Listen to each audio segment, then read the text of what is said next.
All right, welcome back, everybody. This is a pasta salad. I don't know if you remember a week or two ago when we were outside, we were talking about Memorial Day weekend and what we were going to do. And I told you Chef Josh Swanson invited us to his house. That man can smoke some ribs, honey. So I was trying to find something good to go with that. And I love a street corn. I love with the fresh lime and the jalapeno, but I wanted to make it into a pasta salad. And after a few trials and errors, this one to me is fantastic. It's easy, it's bright, it's flavorful, and it's just taken something different over to, you know, we got 4th of July coming up in a few weeks. We got barbecues every night. I went to a barbecue last night at my mom's house. Like, I'm all about bringing something that's just a little bit different, a little off the beaten path, but yet full of flavor, crowd pleaser, all the things. So the first thing I did was we grabbed 5 fresh ears of corn.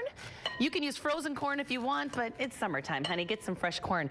And I know I talked about it the other day, but in case you missed it, when you are picking out your corn from the grocery store, a lot of people will do the peel back, where they peel it back and take a look at it. I actually don't get my corn that way. I do it by feeling. I like to grab and see how heavy and firm they are. If they're heavy, they're full of water, they're in season, they're ready to go. So for me, it's all about the weight. So we got 5 ears of corn here that were nice and heavy. I just shucked them right into a bowl, nice and fresh. If a little bit of that corn husk gets in there, the corn hair, don't worry about it. No one cares. Just eat it. It's fine. Don't spend an hour trying to pick it all out. It's impossible. You're wasting your time. All right, to this, I have a large saute pan heating up here. We're going to let that get hot. I'm going to get a jalapeno in here. You know your people. You know who you're cooking for. If your people like spice, get some spice in there. If they don't, just cut out the seeds in that white vein through the middle there, and that's where all the heat is. You can cut that part out. For me, I think I'm going to do half and half. I'm going to do 1/2 with the seeds and the other half without. Now, I chopped this small. I want this nice and tiny. That way we're not going to overtake someone's palate in the middle of dinner that all of a sudden they're chewing on a humongous piece of jalapeno. I go nice and small. All right, so I'm going to add that into the bowl of corn. And then this one, I'll go ahead and get the seeds out and get the middle out.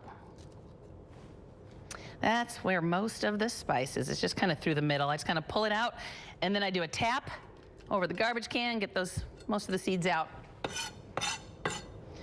All right, and we're going to saute up this corn and jalapeno, get a little bit of color on it, soften it up a little bit. Nice and small. Rock your fingers forward.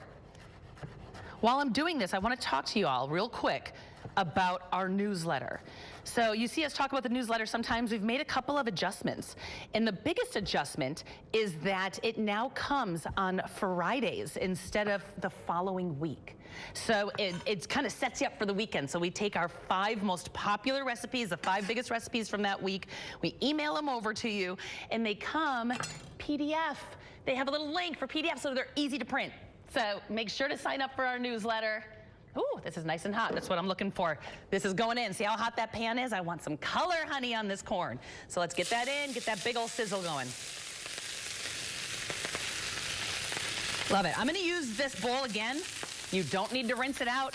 It's got that corn. Okay, calm down here, corn. It's got that corn flavor in it. Just use the same bowl. I'm going to wash my hands real quick because you know for a fact I will touch my eyeballs with those jalapeno hands. So let me give my hands a little scrub here. All right. Now, what I'm looking for in this corn is just to get a little color. We just want a little char. If you want to grill that corn on the cob instead, perfect. Get those char marks on it. But right now, I can already see it's getting a little color on it. You can see those little bits right there. That'll keep going. I'm going to chop up some garlic. Get that ready to go.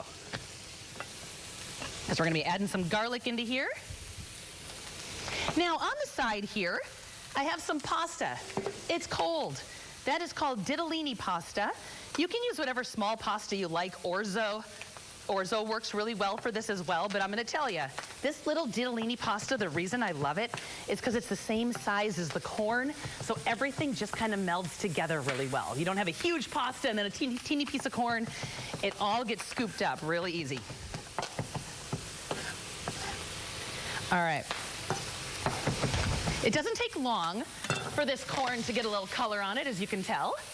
I'm going to go ahead and sprinkle it with a little salt. Little pep. I'm gonna get the garlic in here. And then while this is cooking down for a moment, I'm gonna go ahead and get our sauce started. Now, in an ideal world, I want you to take this corn and let it cool down to room temperature before you add it to the pasta, but we're on TV today, honey, so we're gonna keep on rolling. Just cook that garlic for a minute. Over here, in my food processor or a blender, we're gonna do a little mayo. We're gonna do a little sour cream. We're making just a really lovely, creamy, spicy, bright sauce to go with this. I'm gonna pull this, we're done with this. I'm gonna put it back in the bowl, let it cool down for a minute. Woo. Oh yeah, get that color, those marks. Get all that stuff from the bottom right there of the pan. All right, you cool down for a minute. Now, we got the mayo, we got the sour cream. Time for some chipotles. Summer staple. Can you get a close up of that, Brandon? Here we go. They are, I always turn it the wrong way. There we go. We've got beautiful bell peppers that have just been smoked, and they're sitting in adobo sauce, and adobo sauce is vinegar and garlic and just bright. I do a quick chop on 2 of those. I throw that in there. Get that sauce in there too. I'm not wasting that. So much smoky, smoky flavor.